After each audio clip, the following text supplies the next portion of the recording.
جب بھی ہم ناسا کا نام سنتے ہیں تو فوراً ذہن میں چمکتے ستارے، دور دراز سیارے اور خلا کی پراسرار دنیا کا خیال آتا ہے۔ ناسا ہمیشہ خلا کی دریافت کے حوالے سے جانا جاتا ہے، لیکن حالیہ برسوں میں ناسا نے ایک نیا میدان چنا ہے: گہرے سمندروں کی تحقیق۔ یہ سن کر آپ حیران ہوں گے کہ خلا کی ایجنسی سمندروں کی گہرائیوں میں کیا تلاش کر رہی ہے۔ کیا یہ زمین کے راز جاننے کی کوشش ہے یا اس کے پیچھے خلا میں زندگی کی تلاش کا کوئی بڑا مقصد ہے؟ ناسا کا بنیادی مقصد ہمیشہ خلا کی دریافت رہا ہے، لیکن زمین پر موجود سمندر بھی اتنے ہی پر اسرار ہیں جتنے دور دراز سیارے۔ در حقیقت زمین کا تقریباً 70% حصہ سمندر سے ڈھکا ہوا ہے، لیکن ان میں سے 80% سمندر آج بھی ہماری تحقیق سے باہر ہے۔ یہ وہ علاقے ہیں جہاں تک پہنچنا انتہائی مشکل ہے۔ یہاں روشنی نہیں پہنچتی، دباؤ اتنا زیادہ ہوتا ہے کہ عام مشینری فوری طور پر تباہ ہو سکتی ہے اور درجہ حرارت ناقابل برداشت ہوتا ہے۔ خلا اور سمندر کی گہرائیوں میں کئی مماثلتیں پائی جاتی ہیں، مثلاً دونوں جگہوں پر روشنی کی عدم موجودگی، شدید دباؤ اور درجہ حرارت کے انتہائی حالات۔ ناسا ایسے ماحول میں تحقیق کر کے یہ سمجھنا چاہتا ہے کہ اگر زمین پر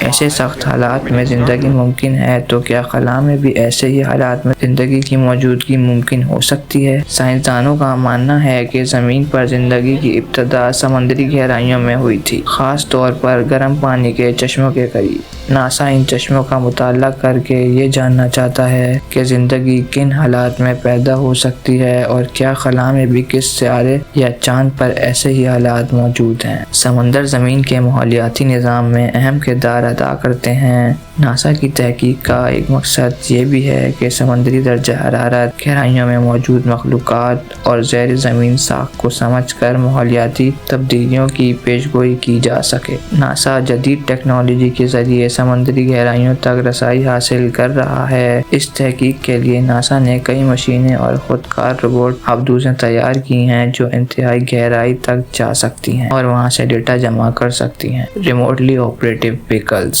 یہ ایسی روبوٹک مشینیں ہیں جنہیں سمندر کی گہرائیوں میں بھیجا جاتا ہے۔ یہ مشینیں ویڈیوز، تصاویر اور نمونے جمع کر کے سائنسدانوں کو زمین کے اندرونی رازوں سے آگاہ کرتی ہیں۔ دوسرے نمبر پر ہم بات کرتے ہیں آبدوزوں کی۔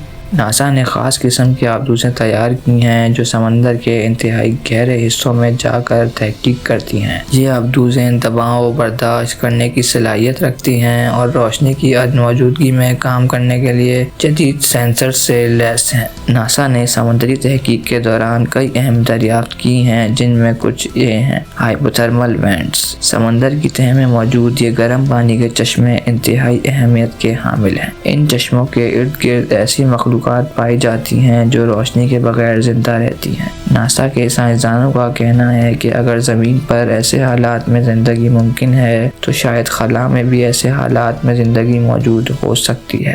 دوسرے نمبر پر ہم بات کریں گے نامعلوم جانداروں کی۔ گہرے سمندروں میں تحقیق کے دوران ناسا نے کئی ایسے جاندار دریافت کیے جن کے بارے میں پہلے کوئی معلومات نہیں تھی۔ یہ جاندار اپنی ساخت میں منفرد ہیں اور شدید حالات میں زندہ رہ سکتے ہیں۔ ناسا نے سمندر کی تہہ کا تفصیلی نقشہ تیار کیا ہے۔ اس تحقیق سے معلوم ہوا کہ سمندر کی تہہ میں پہاڑ، آتش فشاں اور بڑی بڑی دراڑیں موجود ہیں۔ ان معلومات سے زلزلوں اور سونامیوں کی پیشگوئی میں مدد مل سکتی ہے۔ ناسا کا منصوبہ ہے کہ سمندر کی مزید گہرائیوں میں تحقیق کی جائے اور ان مقامات تک رسائی حاصل کی جائے جہاں آج تک کوئی نہیں پہنچ سکا۔ ناسا خلا میں زندگی کی تلاش کے لیے ان اعداد و شمار کا استعمال کرے گا تاکہ یہ جان سکے کہ دوسرے سیاروں پر زندگی کے امکانات کس حد تک ہیں۔ ناسا کی سمندری تحقیق زمین کے رازوں کو سمجھنے کی ایک انوکھی کوشش ہے۔ یہ تحقیق نہ صرف زمین پر موجود زندگی کے ارتقاء کو سمجھنے میں مدد دے رہی ہے بلکہ خلا میں زندگی کی تلاش کے لیے ایک نیا راستہ بھی کھول رہی ہے۔ جیسا کہ کہا جاتا ہے کہ آسمان کی بلندیوں کو چھونے کے لیے زمین کی گہرائیوں کو سمجھنا ضروری ہے۔ ناسا کا یہ مشن اسی فلسفے پر مبنی ہے اور ہمیں امید ہے کہ آنے والے وقت میں یہ تحقیق نہ صرف زمین کے بلکہ خلا کے رازوں سے پردہ اٹھائے گی۔ ہماری ویڈیو کو لائک کریں، چینل کو سبسکرائب کریں اور بیل آئیکن دبائیں تاکہ آپ ہماری نئی آنے والی ویڈیو سے آگاہ رہیں۔ ملتے ہیں اگلی ویڈیو میں۔ اللہ حافظ۔